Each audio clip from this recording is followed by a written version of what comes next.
Hey everyone, today is Friday, September the 9th. My name is Rafi Bhajan, currency analyst at xm.com, here to provide you with your Forex news update. The ECB's less dovish tone yesterday continued to weigh on risk appetite in financial markets on Friday, while reports that North Korea had carried out another nuclear test also hit sentiment in Asian trading today. The euro jumped to a two-week high of $1.1326 after yesterday's decision by the European Central Bank to keep monetary policy unchanged, but it later pulled back before reversing upwards again to climb to $1.1284 in Friday's Asian session. Today's gains were capped by worse-than-expected trade data out of Germany. German exports unexpectedly shrank by 2.6% month-on-month in July, while the previous month's figure was revised down. The weak export numbers add to concerns that growth in Europe's largest economy is slowing, which could yet prompt the ECB for more action later in the year. The dollar, meanwhile, was driven higher yesterday from a jump in crude oil prices, as the rebound in the commodity raised expectations that inflation in the US could go up sooner than anticipated, leading to higher interest rates.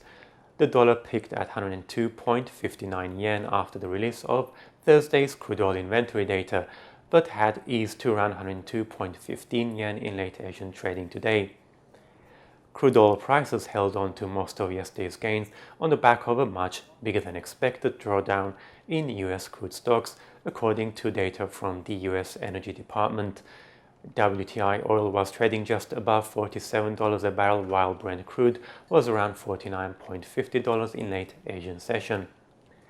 In China, consumer prices rose by less than expected in August, rising by 1.3% year-on-year instead of the 1.7% rate that was forecast, but the decline in the headline rate was not seen as too worrisome, as producer prices fell at the slowest annual pace since 2012 and were down just 0.8% in August. The yuan weakened against the dollar in Asian trading on Friday as the People's Bank of China set a weaker midpoint. The Chinese currency stood at 6.6789 per dollar in onshore trading, but the weakness was led by speculation that the People's Bank of China would let the yuan depreciate further, rather than by expectations of a rate cut due to falling inflation.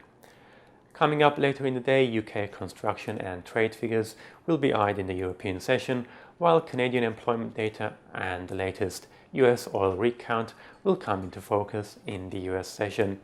Thank you very much for watching and have a great day.